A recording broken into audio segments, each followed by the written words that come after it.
Welcome to Nugget 277 with Steve and Dana Groman. Let's look at the August 2022 Scientific American. In the biology section, they have an article called Dazzling Defenses. Beetles shifting colors offer both camouflage and warning. Flashy, iridescent shells might not seem like the best evolutionary strategy for bugs trying to avoid hungry birds. So now these little bugs have evolutionary strategy. But in recent years, biologists have shown that iridescence, lustrous shifts in color, depending on the angle of view, can actually camouflage green jewel beetles among sun-dappled leaves. And now a study published in Animal Behavior suggests iridescence has another protective quality. Birds seem to be innately wary of these color changes. The study authors say that this is the first time iridescence, as opposed to simple glossiness or bright colors, has been shown to deter predators. It's actually the changeability, the very hallmark of iridescence, that is important for this protective function, says Karen Gersmo, a researcher at the University of Bristol in England, and the study's lead author. To test how birds reacted to iridescent beetles' varying colors, she and her colleagues set out glossy color-shifting jewel beetle shells, along with artificial glossy and matte green shells, and a color-shifting shell with matte finish. They baited the shells with mealworms, then offered this buffet to day-old domestic chicks. And if we don't pay attention, they'll be feeding us shells with mealworms. The chicks scarfed down mealworms under matte green shells, but they hesitated when encountering glossy shells in both color-changing types. A previous study showed that the birds shy away from glossiness, but the specific avoidance of shifting colors was not previously documented. The new findings suggest iridescence is an evolutionary two-for-one deal. It helps the jewel beetles hide, but it also scares off predators that manage to spot them. Now we have two-for-one evolutionary deals. Really? She speculates this might help explain why so many insects are iridescent. It allows them to be protected in many different contexts. Could it be that their creator gave them this beautiful coloring that would help protect them? The hypothesis might also explain why these beetles evolved to use iridescence rather than a more typical warning color such as bright red or orange, often used by insects that have poison as a backup defense. Everything is based on evolutionary thinking, and it's so sad, isn't it? For this jewel beetle species, which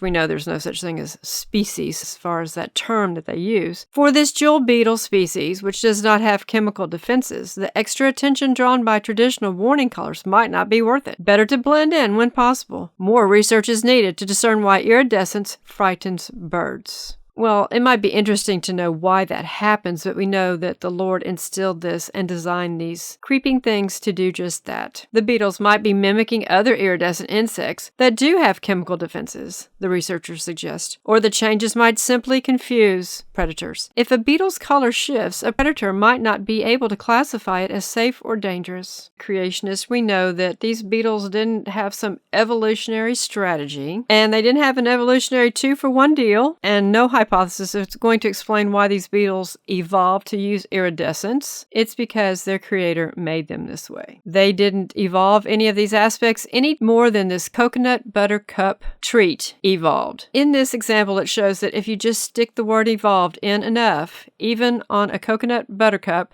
people hear this word over and over and over again, and they begin to use it. So I want to encourage you, do not use the word evolved, and we've talked about that in previous nuggets. Just there's no reason to use that word at all, because evolution is non-life becoming life, and this coconut buttercup is, well, it probably had some once live components to it, but it's not alive anymore. Genesis 1:24-31. And God said, "Let the earth bring forth the living creature after his kind, cattle and creeping thing, and the beast of the earth after his kind. And it was so. And God made the beast of the earth after his kind, and the cattle after their kind, and everything that creepeth upon the earth after his kind. And God saw that it was good. And God said, Behold, I have given you every herb-bearing seed which is upon the face of all the earth, and every tree, in which is the fruit of a tree yielding seed, to you it shall be for meat, and to every beast of the earth, and to every fowl of the air, and to everything that creepeth upon the earth, wherein there is life, I have given every green herb for meat. And it was so. And God saw everything that he had made, and behold, it was very good. and the evening and the morning were the sixth day. All of the animals, including the birds, were created to be vegetarians, and they didn't eat these iridescent beetles. They were probably originally created to be so gorgeous so that we could appreciate God's creation. The ERV reads, "Then God said, 'Now let's make humans who will be like us. They will rule over all the fish in the sea and the birds in the air. They will rule over all the large animals and all the little things that crawl on the earth.' So God created humans in His own image. He created them to be like Himself. He created them male and female. God blessed them and said to them, 'Have many children, fill the earth and take control of it. Rule over the fish in the sea and the birds in the air. Rule over every living thing that moves on the earth.' God said, 'I am giving you all the grain-bearing plants and all the fruit trees. These trees make fruit with seeds in it. This grain and fruit will be your food, and I am giving all the green plants to the animals. These green plants will be their food. Every animal on earth, every bird in the air, and all the little things that crawl on the earth will eat that food.' And all these things happened. God looked at everything He made, and He saw that everything was very good. There was evening, and then there was morning. This was the sixth day." Genesis 1:26-31. In our next nugget, we will talk about when everything was no longer vegetarian. When did that happen? You'll have to listen to Nugget 278 to find out. If you appreciate our content, tell others and repost on your social platforms. And I do want to remind you of our creation video series. Specifically, in Lesson 10, we talk about living proof, and we go into specifics about these creeping things.